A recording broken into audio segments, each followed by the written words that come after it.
Saudara, kampanye pemilu 2024 resmi dimulai. Di hari pertama, Capres nomor urut 1 Anies Baswedan memulai kampanye dari Jakarta dan Bogor.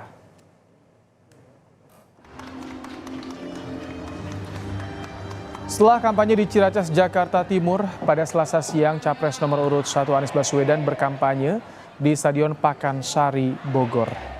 Anies menggelar kampanye terpisah dengan wakilnya Muhaimin Iskandar yang memulai kampanye di Jawa Timur. Dalam kampanye ini Anies mengenalkan visi misi yang diusung Amin pada warga.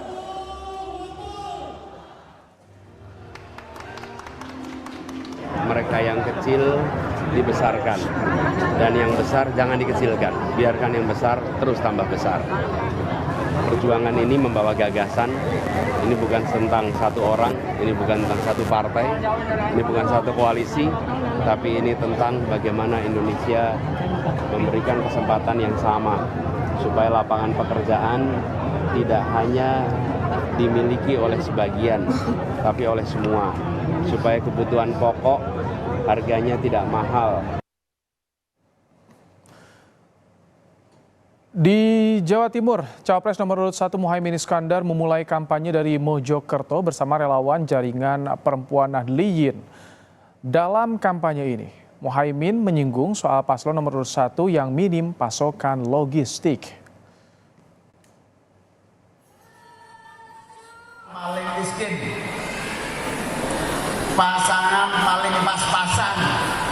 Ketika ditanya wartawan, logistiknya kalah banyak, saya jawab, bukannya dari dulu Partai NU, PKB dari dulu memang pas-pasan. Justru karena kita pas-pasan, insya Allah kalau menang tidak bisa didikte oleh siapapun. Sementara itu, Capres nomor urut 2 Prabowo Subianto tidak berkampanye di hari pertama. Prabowo mengikuti rapat terbatas bersama Presiden Joko Widodo di Istana Bogor, Jawa Barat. Prabowo tampak tiba di Istana Bogor pada Selasa sore, saudara.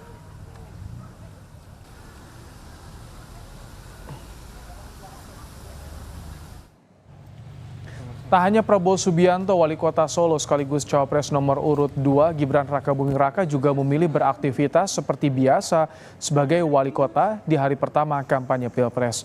Menurut Gibran, dirinya memilih beraktivitas seperti biasa karena menyelesaikan tugasnya sebagai wali kota Solo.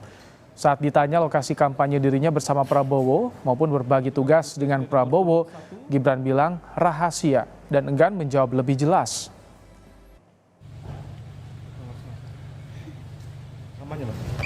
Enggak, ngantor biasa saja. Ada rencana kemana mas? Enggak, ngantor biasa. Minggu ini kami fokuskan untuk penyelesaian Solo Safari, Balai Kambang, sama persiapan semifinal dan final Piala Dunia ya. Kalau Pak Prabowo-nya? Pak Prabowo-nya hari ini? Rahasia. Mas, kenapa memilih Jabodetabek sebagai lokasi pertama untuk kick off Prabowo Gibran untuk kampanye, Mas? Ya, kayak gitu nggak perlu ditanya orang.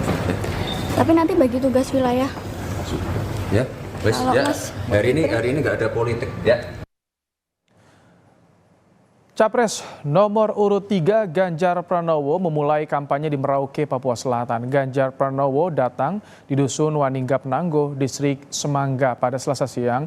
Ganjar menyempatkan berdialog dengan warga untuk menyerap aspirasinya. Ganjar bilang sengaja membagi kampanye dengan Mahfud MD yang memulai dari Sabang untuk memprioritaskan pembangunan dari daerah. Maka disinilah matahari terbit dan di baratlah kemudian matahari tenggelam, dan itu disimbolkan dari satu titik Merauke dan Sabang. Spiritnya adalah spirit persatuan Indonesia. Ini kan dibagi dua ya, apakah memang karena melihat masa kampanye yang pendek sehingga harus dibagi dua dan bertemu di tengah? Ya, kami memulai dari ujung timur dan ujung barat, nanti akan bertemu di tengah. Itulah spirit cara kita bergerak dari pinggir dan kemudian kita akan ke tengah, sehingga yang pinggir itulah yang mesti kita prioritaskan. Sementara itu, Cawapres nomor urut 3 Mahfud MD mengawali hari pertama kampanyenya di Sabang, Aceh. Sejumlah desa jadi sasaran Mahfud untuk mensosialisasikan visi misinya sebagai pasangan Capres-Cawapres. Selain sosialisasi, Mahfud juga menyempatkan diskusi bersama Gen Z dan influencer lokal di Sabang. Maaf nih Pak, nggak ada persiapan kayak gini, suasananya masih ya amburadul tapi asik aja Pak. Karena wahai para pemuda-pemudi. Mulai saudara sekalian, hari ini pasangan calon presiden Cawapres Ganjar Mahfud memulai kampanye dengan mengambil ujung barat dan timur. Ujung barat di Sabang. Aceh ini dulu tempat masuknya pedagang-pedagang asing, termasuk masuknya Islam ke Nusantara lewat Aceh ini. Kemudian dari situ berkembang sampai ke ujung timur sana. Pak Ganjar Pranowo sekarang sedang ada di sana. Segera cepat itu artinya ya cepat. Itu apa yang sudah diprioritaskan, apa yang sudah dilihat itu segera dibuat dalam prioritas, dan apa yang diprioritaskan kerjakan dalam target waktu tertentu.